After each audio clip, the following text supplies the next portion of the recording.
वैसे तो भोजन में क्या खाएं और क्या ना खाएं, ये लोगों का निजी और व्यक्तिगत फैसला होता है। लेकिन यहाँ हिंदू धर्म में कुछ लोग मांसाहार को निषेध मानते हैं, वहीं कुछ लोग मांसाहार को मान्यता देते दिखाई पड़ते हैं। आज भी हमें कई जगह देखने को मिलता है कि एक और मांसाहार ग्रहण करने वाले शाकाहारियों को घास फूस खाने वाले बताते हैं, तो वहीं दूसरी ओर शाकाहारी लोग मांसाहार खाने वालों को जानवरों पर अत्याचार करने वाला मानते हैं। लेकिन मित्रों, किसी भी बात को आंखें बंद कर मान लेना बुद्धिमान लोगों का लक्षण बिल्कुल नहीं है। इसलिए जानते हैं कि हिंदू धर्म ग्रंथों में मांसाहार और शाकाहार में से कौन सा भोजन उत्तम माना गया है। नमस्कार और स्वागत है आप सभी का सनातन ज्ञान धर्म चैनल में एक बार फिर से। हिंदू धर्म में मांस खाना मना है या नहीं, इस संबंध में कई लोगों के मन में भ्रम है और इसका कारण कुछ लोगों के मन में वेदों के विषय में बैठी शंका है, जिनकी वजह से वह समझते हैं कि वेदों में पशु बलि, मांसाहार आदि का विधान है। लेकिन मित्रों, ये अर्थ असत्य से ज्यादा कुछ भी नहीं। वेद और पुराण हिंदू धर्म के मुख्य धर्म ग्रंथ हैं। वेदों का सार उपनिषद और उपनिषदों का सार भगवत गीता है। वेदों में पशु हत्या पाप मानी गई है और मांस खाने के संबंध में स्पष्ट माना गया है। इतना ही नहीं, वेदों में तो कुछ पशुओं को मांस के संबंध से सख्त हिदायत दी गई है। यजुर्वेद में कहा गया है कि मनुष्यों को परमात्मा की सभी रचनाओं को अपनी आत्मा के तुल्य मानना चाहिए, अर्थात वो जैसे अपना हित चाहते हैं वैसा ही दूसरों का भी हित करें। वहीं अथर्ववेद में कहा गया है कि हे मनुष्य, तुम चावल, दाल, गेहूं आदि खाद्य पदार्थ आहार के रूप में ग्रहण करो। यही तुम्हारे लिए सबसे उत्तम और रमणीय भोजन पदार्थ है। तुम कभी भी किसी भी नर या मादा से हिंसा मत करो। वहीं ऋग्वेद में बताया गया है कि गाय जगत की माता है और उनकी रक्षा में ही समाज की उन्नति है। मनुष्यों को उनके समान सभी चार पैर वालों पशुओं की रक्षा करनी चाहिए। गीता में मांस खाने या नहीं खाने के उल्लेख के बजाय अन्न को 3 श्रेणियों में विभाजित किया गया है: सत्व, रज और तम। गीता के अनुसार अन्न से ही मन और विचार बनते हैं। जो मनुष्य सात्विक भोजन ग्रहण करता है उसकी सोच भी सही रहती है। मांस और मदिरा जैसी चीज तामसिक भोजन कहलाती है। इस तरह का भोजन करने वाले लोग अक्सर कुकर्म, रोगी, दुखी और आलसी होते हैं। गीता के अनुसार सात्विक आहार आयु को बढ़ाने वाला, मन को शुद्ध करने वाला और बल, बुद्धि और स्वास्थ्य को तृप्ति प्रदान करने वाला होता है।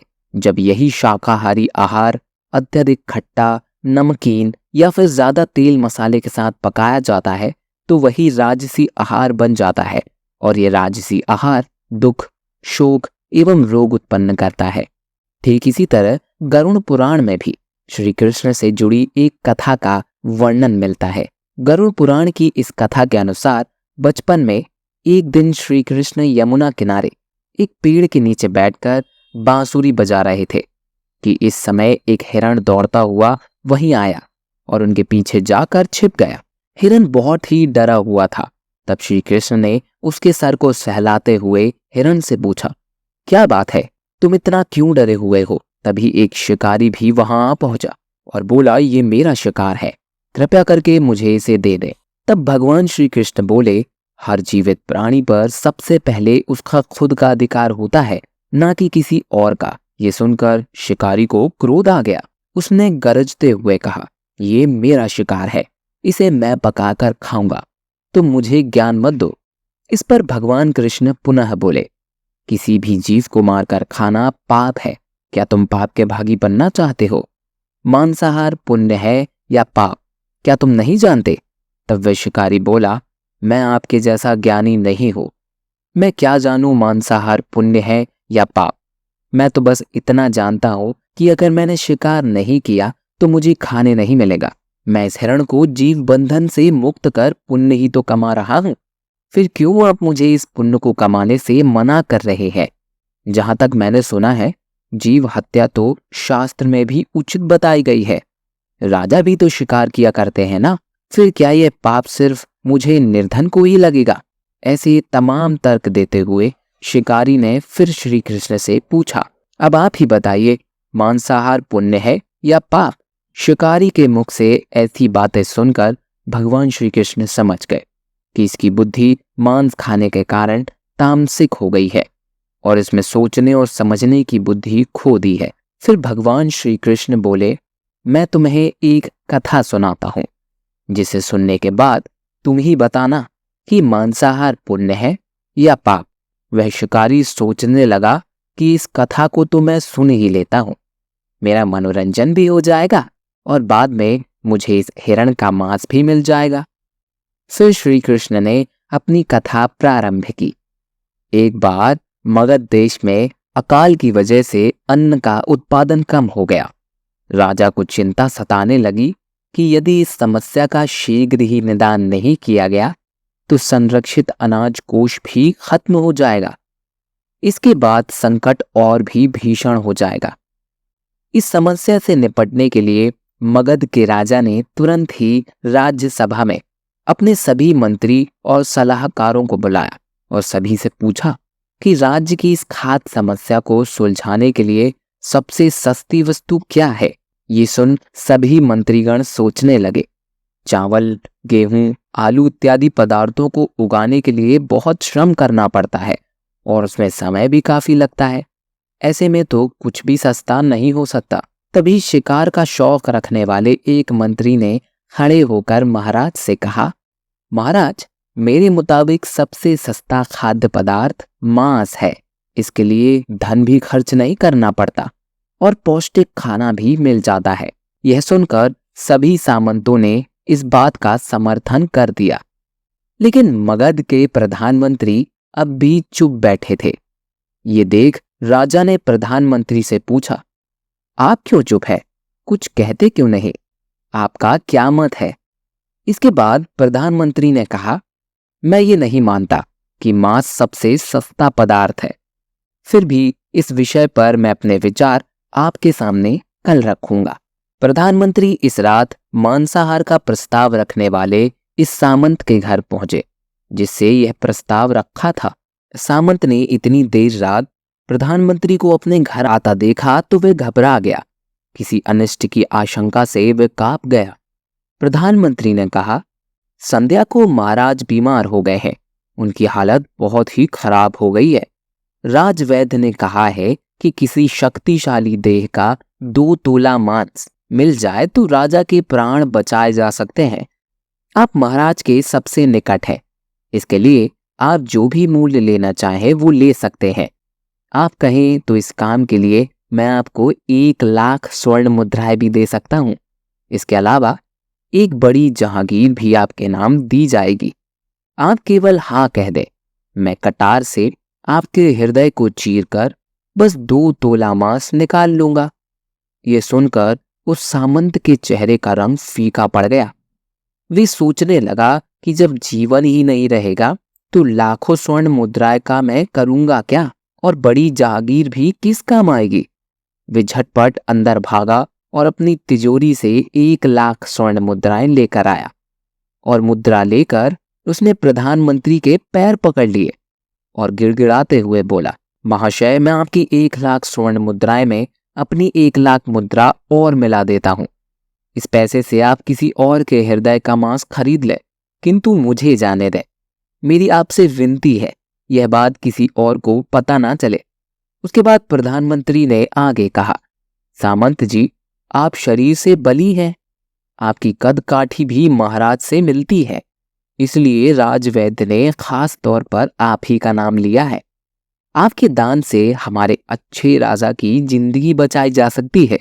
यदि आप मान लें तो मैं आपको प्रधानमंत्री का पद देना भी तैयार हो जाऊंगा और खुद आपका कर्मचारी बनकर रहूंगा।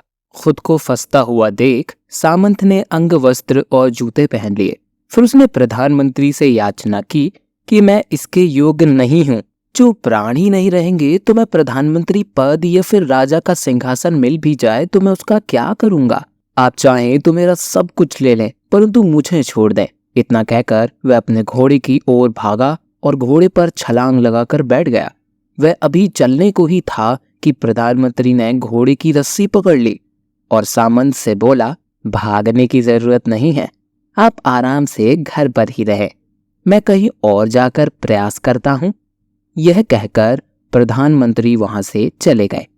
उसके बाद मुद्राएं लेकर प्रधानमंत्री बारी बारी से सभी सामंतों के घर पहुंचे और सभी से राजा के हृदय के लिए 2 तोला मांस मांगा, परंतु कोई भी राजी ना हुआ। सब ने अपने बचाव के लिए प्रधानमंत्री को 1 लाख से 5 लाख मुद्राएं तक दी और इस प्रकार प्रधानमंत्री ने एक ही रात में 1 करोड़ स्वर्ण मुद्राएं जमा कर ली थी और सुबह होने से पहले ही अपने महल में पहुंच गए। अगली सुबह राज्यसभा में सभी सामंत समय से ही पहले पहुंच गए। सभी ये जानने को बेचैन थे कि राजा का स्वास्थ्य कैसा है, लेकिन कोई भी किसी को रात की बात नहीं बता रहा था। थोड़ी देर बाद राजा सभा में अपने चिरपरिचित अंदाज में आए और सिंहासन पर आकर बैठ गए। सभी सामंतों ने देखा कि राजा तो कहीं से भी अस्वस्थ नहीं लग रहे हैं, उन्हें तो कुछ हुआ ही नहीं था। प्रधानमंत्री ने उनसे झूठ बोला। हर सामंत के मन में यही विचार चल रहा था। तभी प्रधानमंत्री ने राजा के समक्ष 1 करोड़ स्वर्ण मुद्राएं रख दी। राजा ने पूछा, ये स्वर्ण मुद्राएं किसके लिए हैं और कहां से आई हैं? तब प्रधानमंत्री ने जवाब दिया, हे महाराज, 2 तोले मांस के लिए इतनी धनराशि जुटाई है, लेकिन मांस ना मिला। अपनी जान बचाने के लिए सामंतों ने यह मुद्राएं दी हैं। अब आप ही बताइए कि मांस सस्ता है या महंगा? राजा को बात समझ आ गई। उन्होंने प्रजा से अतिरिक्त परिश्रम करने का निवेदन किया और राजकीय अनाज भंडार में से अनाज निकालकर श्रमिकों को दे दिया। राजा ने तुरंत ही पौष्टिक सब्जियों की खेती का आदेश दिया। सिंचाई की व्यवस्था को भी दुरुस्त करवाया। वो 1 करोड़ स्वर्ण मुद्राएं इसी कार्य के लिए और श्रमिकों के कल्याण के लिए खर्च की गई। साग सब्जी इतनी तेजी से उगी जिससे प्रजा का कल्याण भी हुआ और पौष्टिकता भी मिली। कुछ समय बाद मौसम अनुकूल हुआ और खेत लहलहाने लगे। इसी तरह राज्य का खाद्य संकट दूर हुआ। स्वयं परमात्मा से ये ज्ञान पाकर शिकारी परिपूर्ण हो गया और उसे ज्ञान की प्राप्ति हो गई। वह जान गया था कि महानता जीवन लेने में नहीं बल्कि जीवन देने में है। शिकारी ने भगवान के आगे हाथ जोड़े और वहां से चला गया। उसने कसम खाई कि वह अपने संपूर्ण जीवन में किसी को भी चोट नहीं पहुंचाएगा। तो मित्रों, जीवन का यही मूल्य भगवान श्री कृष्ण हमें इस कथा के जरिए समझाना चाहते थे कि हम ये ना भूलें, जिस तरह हमें अपनी जान प्यारी है, इस तरह सभी जीव को भी अपनी जान प्रिय होती है। तो दर्शकों, इस कथा को जानने के बाद अब ये आप पर निर्भर करता है कि आप कौन सा आहार ग्रहण करना चाहते हैं। परंतु विज्ञान भी इस बात को प्रमाणित कर चुका है कि हमारे शरीर के लिए मांसाहार की अपेक्षा शाकाहार भोजन ज्यादा फायदेमंद है। वैज्ञानिकों की माने तो जहां एक ओर शाकाहार हमारे शरीर में रोग प्रतिरोध क्षमता को बढ़ाने का काम करता है, तो वहीं दूसरी ओर शाकाहार से हमारी आयु भी बढ़ती है। लेकिन कुछ लोगों के मुताबिक कुछ धर्म ग्रंथों में मांसाहार को सही बताया गया है, परंतु ये सारे भ्रम उन ग्रंथों में वर्णित मंत्रों और श्लोकों के गलत अर्थ के प्रचार प्रसार और हिंदू में होने वाली पशु बलि के कारण फैले हुए हैं। जिन जीवों को मारकर आप खा रहे हैं, उन्हें तो प्राण बचाने का अवसर भी नहीं मिलता। बर्बरता सिर्फ वही नहीं है जहां इंसान का रक्त बहता है, बर्बरता उसे भी कहा जाता है जहां स्वार्थ के लिए किसी जीव की हत्या कर दी जाती है। अंत समय आते आते हम जिंदगी भर के पापों के लिए सुकर्म करने की कोशिश करते हैं, परंतु हम यह भूल जाते हैं कि जब वे जीव हमारे लिए काटा गया और हमारे लिए तड़पा, तो उसका श्राप हमें इस जीवन में ही नहीं बल्कि अगले जीवन तक कभी नहीं छोड़ता।